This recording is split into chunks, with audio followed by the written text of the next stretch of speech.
உங்கள் favourite TV ஷோக்களை இனி miss பண்ண தேவையில்லை. ZEE5 இல் முற்றிலும் இலவசமாக காணுங்கள். இங்கேயும் எப்பொழுதும். ஊர் உலகத்துல இவரை தவிர வேற யாருமே வேலை பாக்குறது இல்லையா என்ன? நீங்க சொல்ற மாதிரி இவர் எப்போ ஒரு நாள் கோவப்பட்டா பரவாயில்ல. நான் இங்க வந்து 30 நாள் ஆக போகுது. இந்த 30 நாள்ல சிரிச்சு பேசின நாள்னு சேர்ந்தாப்ல ஒரு 5 நாள் கூட இருக்காது. எப்ப பாரு கோவம் மட்டும்தான். எலக்ட்ரிக் கம்பிய கையில புடிச்ச மாதிரி எப்ப பாரு வெறுப்பாவே இருக்கிறது. குழந்தைங்க கிட்ட சிரிச்சு பேசுறது இல்ல, விளையாடுறது இல்ல. வெளிய கோவில், சினிமா தியேட்டர், பீச், பார்க்குன்னு எங்கேயுமே கூட்டிட்டு போறது இல்ல. எங்க அப்பாலாம் காசே இல்லனாலும் என்ன சின்ன வயசுல தோல்ல தூக்கி வச்சுட்டு கோவில் கோவிலா கூட்டிட்டு போய் திருவிழா காட்டுவாரு, கூத்து காட்டுவாரு, நாடகத்துக்கு கூட்டிட்டு போவாரு. ஆனா இங்க இவ்ளோ காசு பணம் இருந்தும் என்ன பிரயோஜனம்? குழந்தைங்களை கண்டுக்க கூட மாட்டேங்கிறாரு. பாவம் அந்த குழந்தைங்க. அவங்களுக்கு பிடிச்ச மாதிரி சாப்பிட விட மாட்டேங்கிறாரு.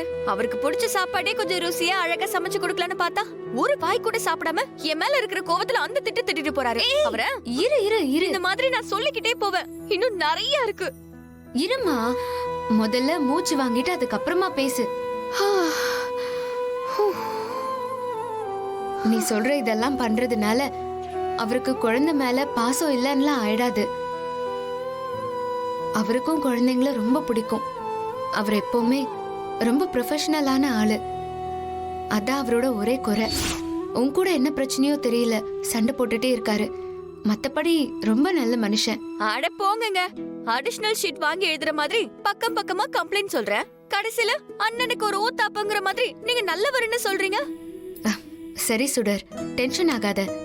உனக்கு எழில பத்தி சாரி எழில் சார பத்தி தெரியறதுக்கு முன்னாடி எனக்கு அவரை பத்தி நல்லாவே தெரியும். சாப்பாடு விஷயத்துல, பஞ்சுவாலிட்டி விஷயத்துல கொஞ்சம் கரெக்டா இருக்கணும் தான் நினைப்பாரு.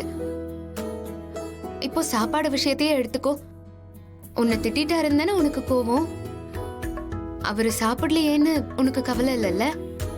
அதெல்லாம் இல்லாம எப்படி இருக்கும்? அதெல்லாம் இருக்கதான் செய்யுது. எனக்கு இந்த சாலட் அது இதெல்லாம் சுத்தமா செய்ய தெரியாது. அவருக்காக தானே செஞ்சேன். இப்படி திட்டிட்டு போறாரு. ஏன்டா செஞ்சோம்னு இருக்கு. அவ்வளவுதானே பிரச்சனை. நான் அதை சரி பண்றேன். எப்படி?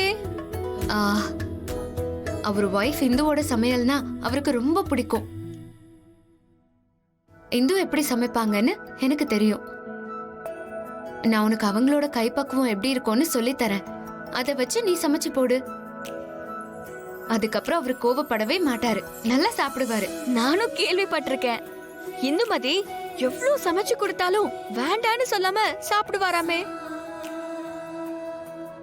ஆனா அவங்கள மாதிரி சமைக்கிறேன்னு சொல்லி ஏதாவது சொதப்பிட்டா? நான் தான் இருக்கேன்னு சொல்றேன்ல. நீ என் வீட்டுக்கு வா, நான் உனக்கு சொல்லி தரேன். நல்லா கத்துக்கிட்டு அதுக்கப்புறமா சமைச்சு போடு. என்ன சொல்ற? நாம சொல்றத எழில் சார் கொஞ்சமாவது காது கொடுத்து கேட்கணும்னா இத நம்ம செஞ்சுதான் ஆகணும். ZEE5 ஆப்பை டவுன்லோட் செய்து அனைத்து எபிசோடுகளையும் இலவசமாக பாருங்க.